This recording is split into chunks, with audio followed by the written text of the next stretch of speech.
What's up, Star Trek fans? This is Star Trek Late Night, and in this video, I'm going to be addressing some of the criticisms about Season 3 of Picard. We're going to talk about them specifically here, but one of the most valid ones, and I just want to make it clear that I like this first episode of the season. Now, I did mostly like episode 1 of the first season and episode 1 of the second season as well. I sort of went, okay, let's see where this goes. But this is the first time the season started in a way that made me think, man, this is like a TNG movie and a throwback. Certainly there's still some problems and whatever else, but I believe that Terry Matalas and the new some of the people in charge and returning crew are doing their best to try to create something that they really do like and that we'll all like. So let's first start by, yes, it's dark. It's probably too dark. It legitimately is too dark. I have complimented several aspects about the cinematography and some of the filming, to which, I believe the director of the show has liked and responded to me on Twitter, which is great. I still commend him and think he's great. I don't want to hurt anybody's, feelings or like make anybody hate me or anything like that. I'm just giving you my honest opinion that I do believe this is a little too dark. You can't get past it. It's just a fact at this point that most people believe that. It doesn't matter who you are.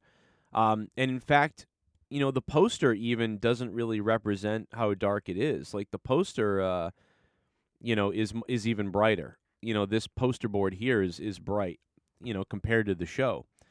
But this is not something that should really deter you from not watching it or making it like ridiculous. There are some memes and jokes going around about this. I think I want to create one where it's Picard saying there are no lights, like, and the lights are all just smashed out or something. But yes, it's dark. So we'll get that out of the way right away. And this video is going to be all about addressing the main criticisms that I've heard so far about Star Trek Picard Season 3. One of the other, there's a couple of big ones that concern Beverly. So let's talk about those right now. Number one is that, they made Beverly a woman warrior, of course. It's going to be SJW. All of a sudden, she's Rambo and all this other stuff. Let me just start.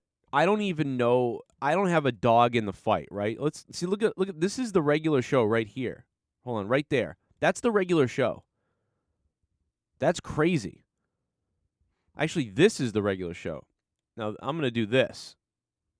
And that's much better. Like, dude, I would actually pay money if they had the scenes brightened up. And I could pay extra to see the scenes brightened up.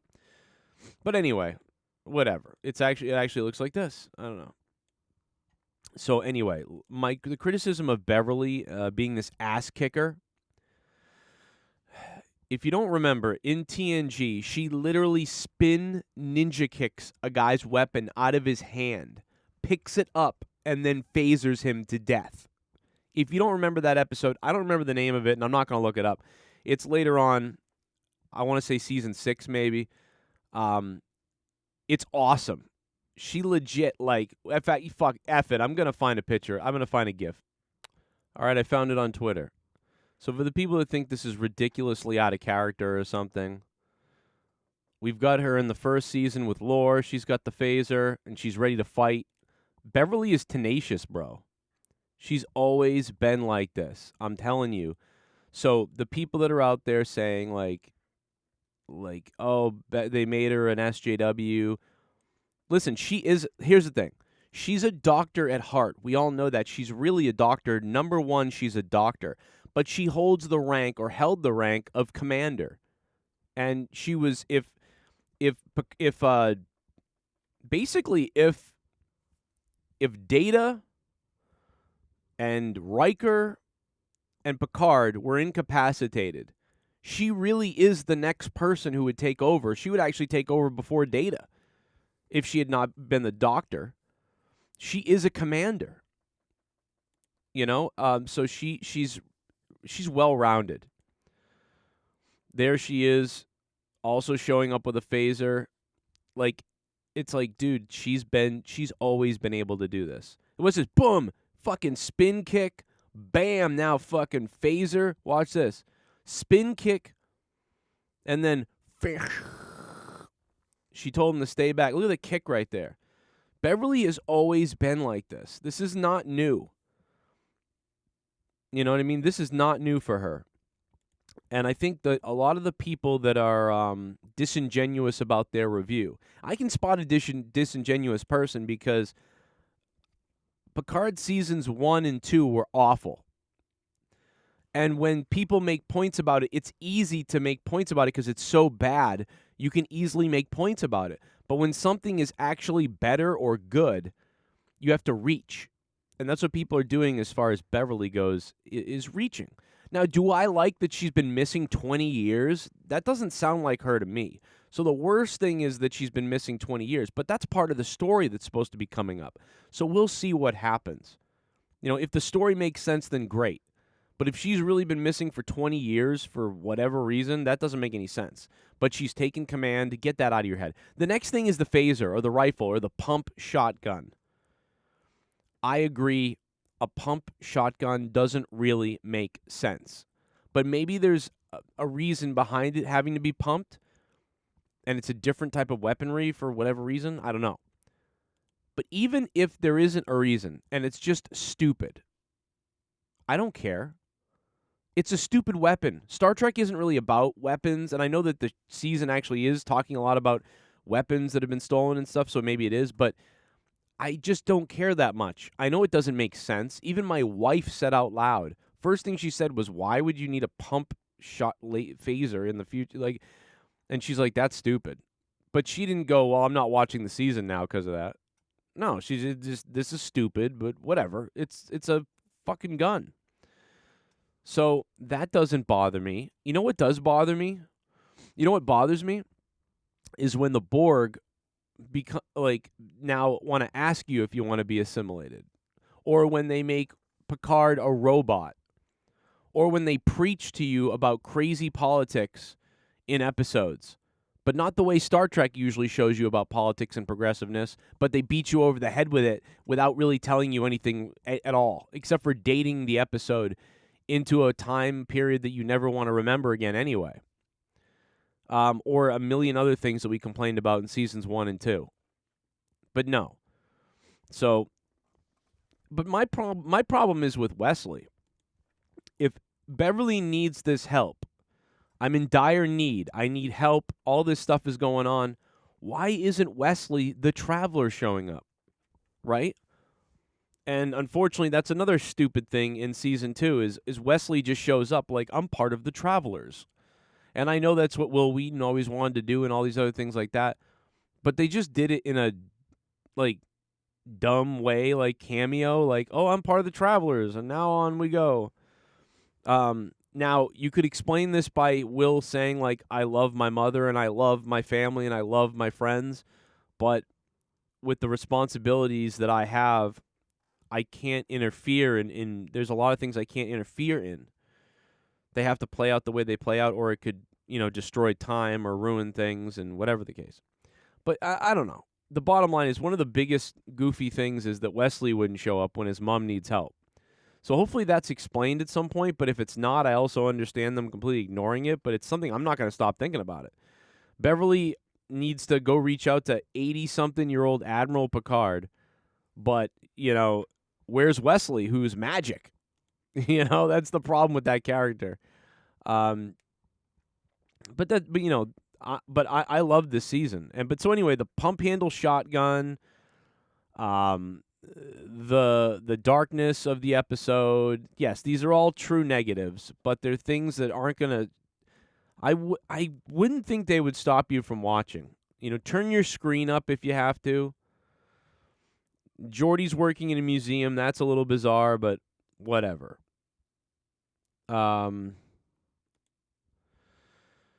I don't really, and the swearing too has been annoying to me. So that's really it. Those are the things that so far I wanted to address. I know a lot of people say 7 of 9 is an angry lesbian. That's what people keep saying. 7 of 9 is an angry lesbian or something. I guess so. I don't even care that much. I don't even think this.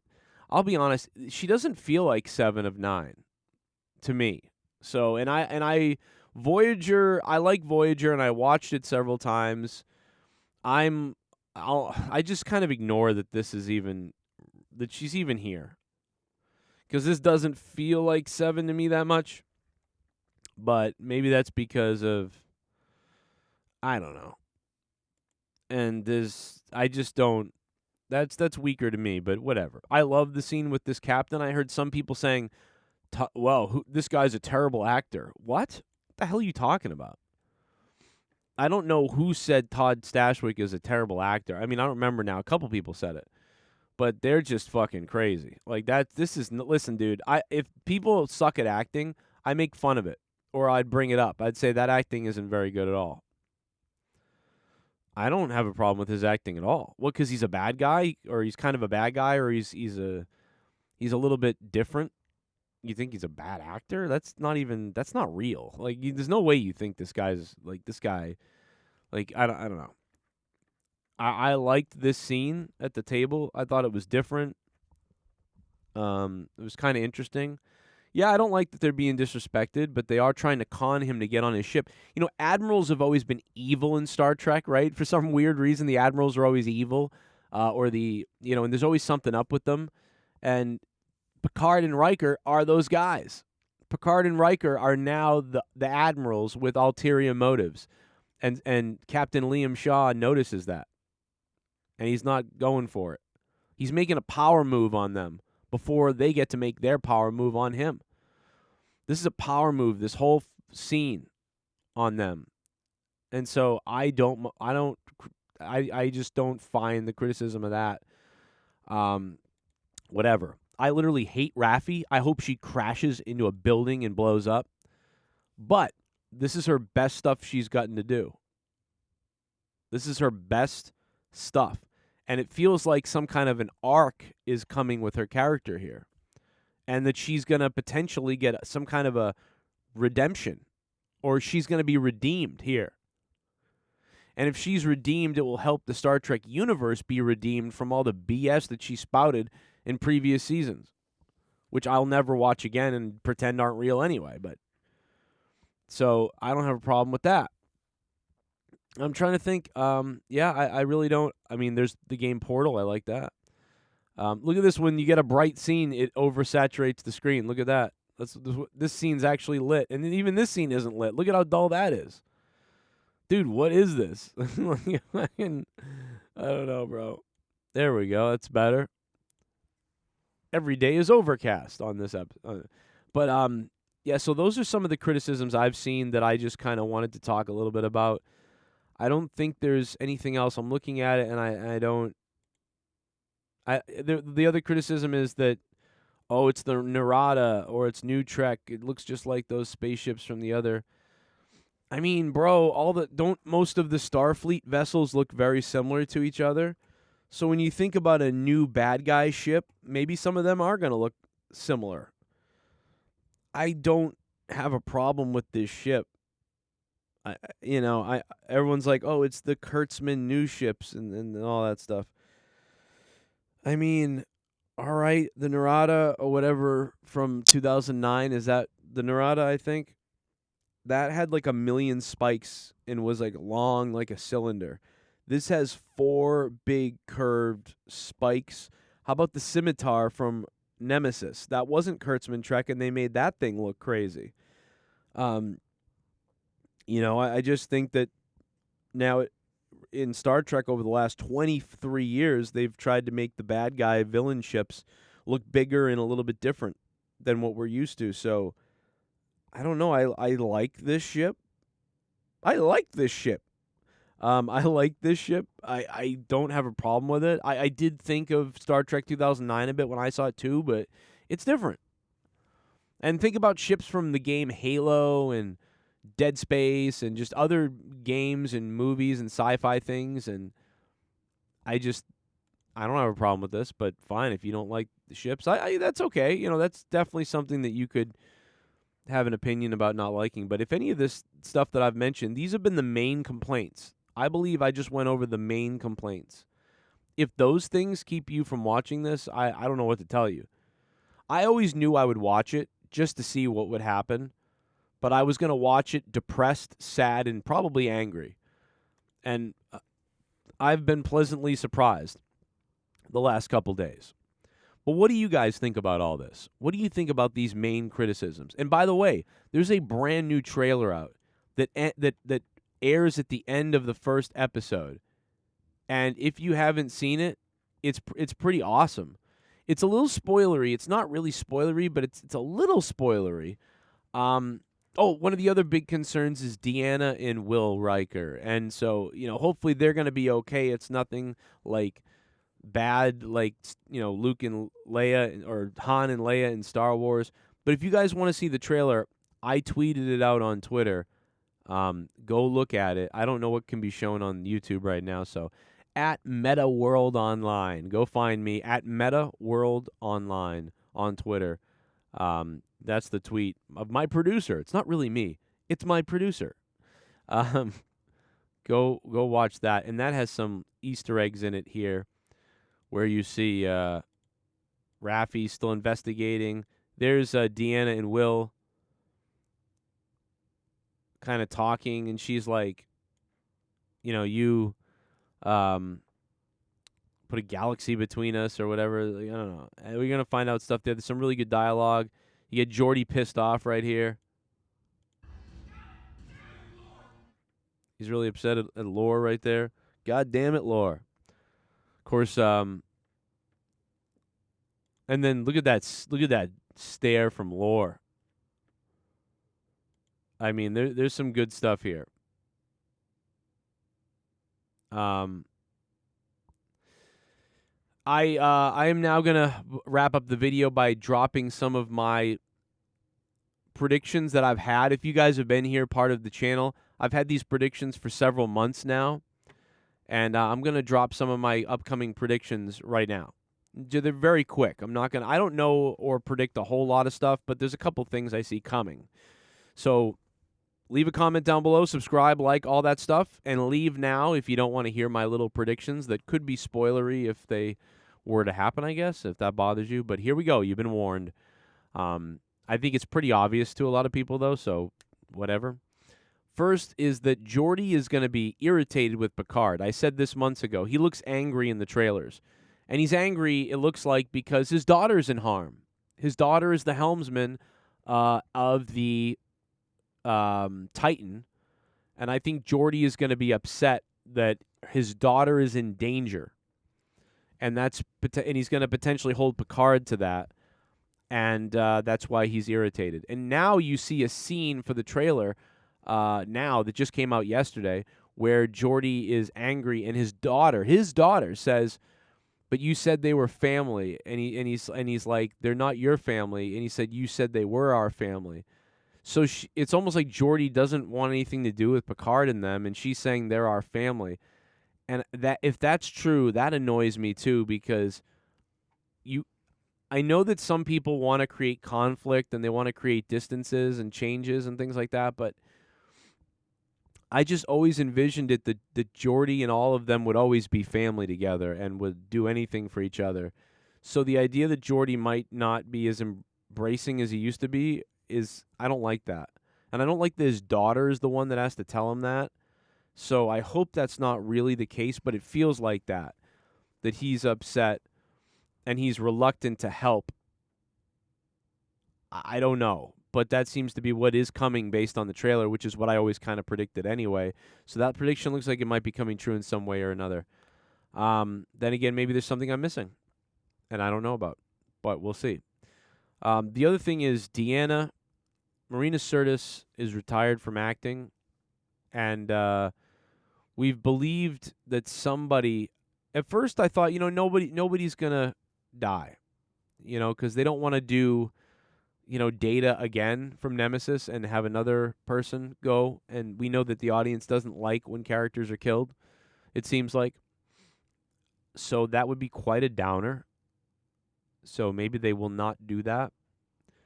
But with the shots in the trailer, with how, Deanna looks, in the trailer and seems in the trailer, and with Marina retiring from acting, she has been the one that I was like, man, she's going to die. She's going to be the one that dies or is almost compromised or almost killed or something like that. So maybe she won't die, or maybe she will die but not die, like die in an episode, and then she really didn't die, and it's revealed later on in the end that she's not dead. So we'll see, but that does seem like the concern, going forward, and that's about it. I think lore is going to be. If I was writing this, it's hard to not want to bring Data back. And I always thought, well, the best way to bring Data back would be to have him interact with the crew on a holodeck. I mean, everybody always goes on the holodeck to interact with, Sherlock Holmes and all these other people and all these other things. Why wouldn't you create a holodeck of Data to interact with him? So I would think that in a flashback or some kind of a moment that they would, interact with Data as a hologram, where they could all remember him, and then turn the hologram program off and all kind of walk off smiling type of thing. Or you could literally have Lore, who's trying to become more human than ever, which was always his goal as well, kind of mocking Data that I'm more human than you are, brother. And maybe Lore has integrated B4 into his brain and body. So now Lore has all of B4 in him, and he has all of Lore in him, and maybe even he's got something else that we don't know about going on. And potentially, when Lore is about to do something dastardly and horrible and crazy and whatever, the memories of Data that were transferred into B4 come through into Lore, and maybe then Data is essentially Lore, and he saves them somehow that way. Or Lore is like multiple personalities of B4 and Data and Lore, and he sort of, I don't know, goes full Data by the end of something. I don't know. These are the things that you could do, right, in my opinion. But will that be what happens? I don't know, but I'm sure whatever they decided on or whatever they committed to and then wrote is probably emotional and well done, or will be well done. Whether that's sad, reflective, or it could be it's sad, reflective, or what's the third thing? It's reflective would be the holodeck moment. Sad would be, I guess that he's mentioned but he can't come back. And then I guess the other way to proceed would be to be evolve Data, or to go forward with bringing him back, I guess. But I can't think of the word that would be used to describe that. I don't know why. I can't think of it. But anyway, I'm probably got brain damage. But who knows? So those are my thoughts going forward as we approach episode 2 on Thursday. It feels like a million miles away. The phasers! God damn it! God damn it, Q! God damn it, Lore! Sorry, Geordi and Picard. God damn it! I forgot to reference one other, and this is another gun thing. Phaser. People said, "What do you think of the new phaser?" And it's the phaser you see in a lot of things. I don't like those phasers, because the phaser I know is the one you go in Star Trek TNG. So when people ask me what phaser do I like, what gun do I like, well, none of these. I think they actually look cool, and I like them in the show. I like the phaser they're shooting in the show. The reason why I don't like it is because I want to see the TNG phaser. I just want to see that really badly. But it's not that big a deal. It's just a fucking phaser at this point, If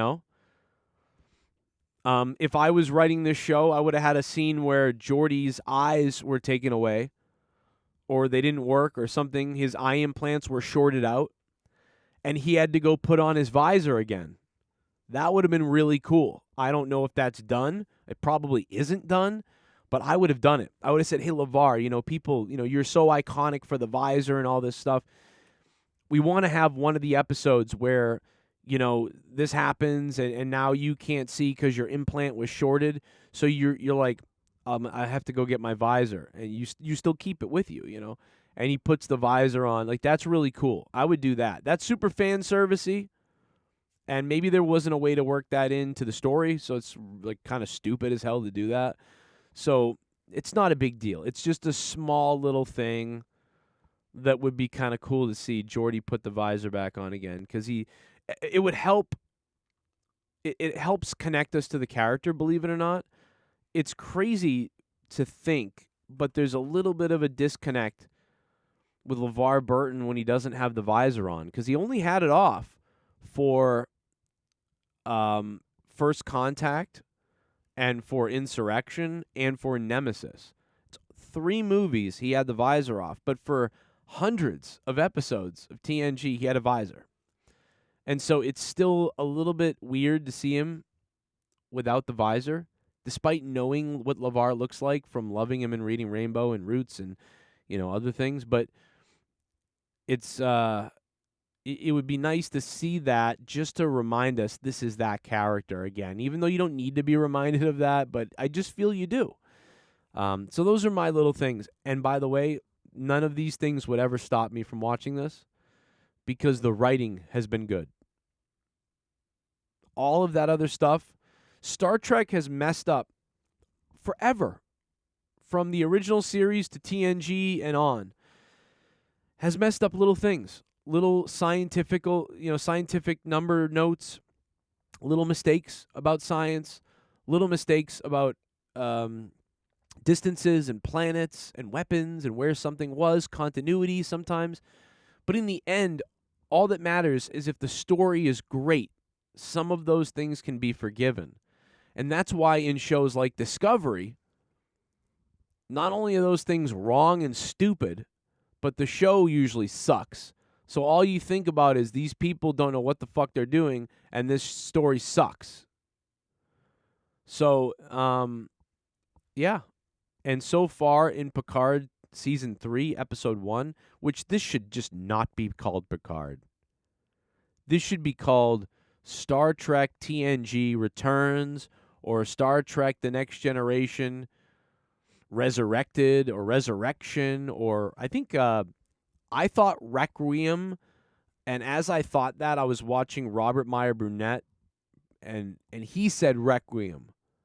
I think he might have said it first, and then it went in my head. I think I took it from him, actually, but in my head, I thought, yes, Requiem is a great name probably for this. The way things are looking, or Star Trek The Next Generation Darker Than You Remember. I don't know what you could call it, but it is certainly like a made-for-TV movie, 10-part movie, it feels like. Whereas Picard Season 1 and 2 are just atrocious. That doesn't, not to diminish any of the people that worked on all the shows. The editors, the special effects are phenomenal in many cases. There are some times where the Starfleet ships look a little CG fake, which they are, but then there's spectacular shots as well, and I think the positives outweigh the negatives there. And I think they do have a really creative and fun team working on it. But there are some details that I would add to the ships. It's like the original series. Like the Enterprise D looks amazing, and I know this is like the alternate timeline version Enterprise D, but it's amazing how much better this ship looks than anything. But that's it, man. What do you guys think? Leave it in the comments down below, and I'm really done this time. That's me kind of addressing some of people's. I'm excited for the next episode, and this Star Trek Season 3, Episode 1 was the best Star Trek I've seen since Enterprise. Crazy. So far, in my opinion, Terry Matalas is doing a good job of, maybe salvaging this franchise a bit. I mean, that's a big thing to say, and I could be wrong, but right now, this appears to be doing a decent job of salvaging and trying to bring back the Star Trek we need. And let's hope it. I don't know, man. I just hope that they can do that, because I love Star Trek. But nothing, I don't think anything will ever be as good as TNG. Probably. Obviously. Nothing will ever be as good as TNG to me. And that's because that's just not fair. Because I watched it as a kid with my parents. I mean, my father died before season 7. You know, I mean, I grew up with this. So nothing's ever going to compete with that nostalgia. You know? And anybody who watched the original series back in the day, nothing's going to compete with that for them probably. Or the original series movies. Because the TNG movies weren't that great. I love them and have nostalgia for them. But, like, the original series movies ended up being better. I think TNG is the better TV show, and I think the original series had the better movies. And if this Star Trek The Next Generation Return is like a made-for-TV Paramount Plus movie that, you know, TNG never got, and it's better than all the movies, man, you got something there. This is Star Trek Late Night. I hope you guys subscribe. Now, watch some more of my videos.